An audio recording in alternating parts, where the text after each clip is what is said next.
ராம் ராம். வாழ்க வளமுடன். Voice of காஞ்சிநேயர் அனைவருக்கும் இனிய மாலை வணக்கம். ஸ்ரீ லலிதா சகசரநாமத்தில் 108வது ஸ்லோகத்திலேருந்து பார்க்கலாம்.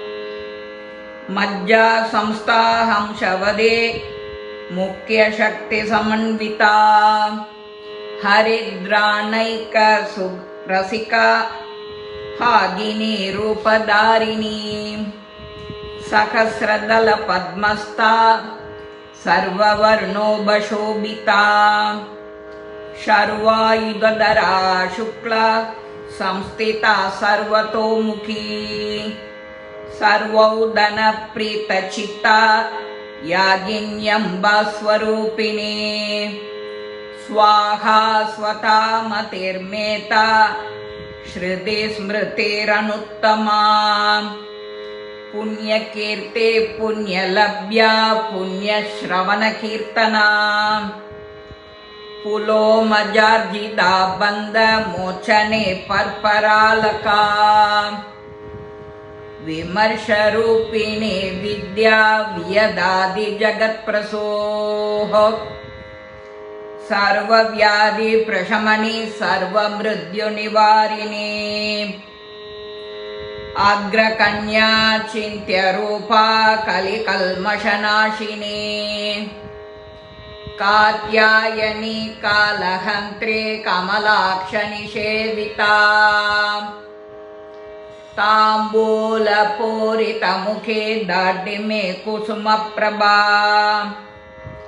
मृहाक्षी मोहिनी मुख्या मृडानी मिद्ररूपिणी नित्यदृप्ता भक्तनितेर्नियन्त्रे निखिलेश्वरे मैत्र्या देवासना लभ्या महाप्रलयसाक्षिणी पराशक्ते परानिष्ठा प्रज्ञानगणरूपिणी माध्वे बाणालसा मद्दा मातृगा वर्णरूपिणी महाकैलासनिलया मृणाल मृदुदोर्लता महनीया दया मूर्तिर्महासाम्राज्यशालिनी आत्मविद्या महाविद्या श्रीविद्या कामसेविता श्री षोडशाक्षरी विद्या त्रिकोटा कामकोटिका कटाक्ष किंगरे बोध कमला कोडि सेविता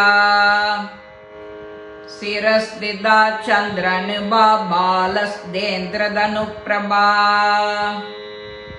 हृदयस्तार विप्रज्ञा त्रिगोणांतर दीपिका दाक्षायणी दैत्यहंत्री दक्षयज्ञ विनाशिनी तरांदोलित दीर्घाक्षे दरहासोज्वलन्मुखी गुरुमूर्तिर्गुणनिधिर्गोमादा गुहजन्मभूः देवेशे दण्डनीतिस्था तगरागासरूपिणी प्रतिबन्मुख्यरागान्त तिथिमण्डलभूजिता कलात्मिका कलानादा काव्यालाभ विनोदिनी सचामररमावाणी सव्य दक्षिण सेविता आदिशक्ति रमेयात्मा परमा पावनागृतिः अनेक कोटि ब्रह्मांड जननी दिव्य विग्रहा क्लींकारी केवला गुह्या कैवल्य पतदायिनी त्रिपुरा त्रिजगद्वन्द्या त्रिमूर्ते त्रिदशेश्वरी त्रयक्षरी दिव्यगन्धाढ्या सिन्दूरतिलकाञ्चिता उमा शैलेन्द्रधनया गौरी गन्धर्वसेविता विश्वगर्भा स्वर्णगर्भा वरदा वागदीश्वरे ध्यानगम्या परिच्छेद्या ज्ञानदा ज्ञानविग्रहा सर्ववेदान्तसंवेद्या सद्यानन्दस्वरूपिणे लोभामुत्रार्चिता लीला क्लुब्धब्रह्माण्डमण्डला अदृश्या तृष्यरहिता विज्ञाद्रिर्वेद्यवर्जिता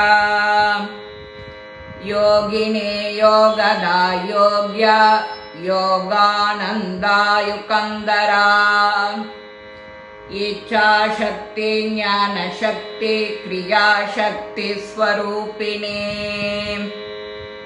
सर्वाधारा सुप्रदिष्टा सदसत्रूपधारिणी अष्टमूर्तिरजाद्यद्रे लोकयाद्राविदायिने एकाकिनी भूमरूपा निर्द्वैताद्वैतवर्जिता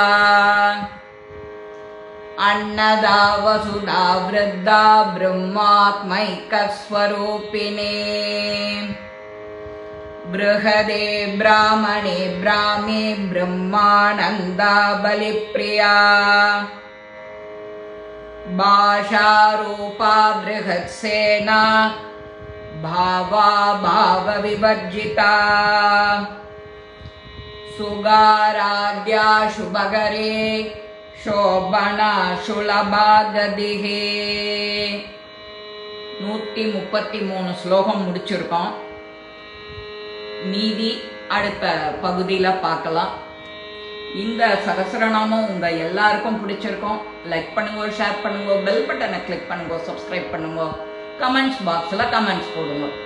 ஸ்ரீ மகாபெரிவா திருவடிகளே சரணம். நல்லதே நடக்கும். ஆனந்தமா இருக்கும் நண்பர்களே. வாழ்க வளமுடன்.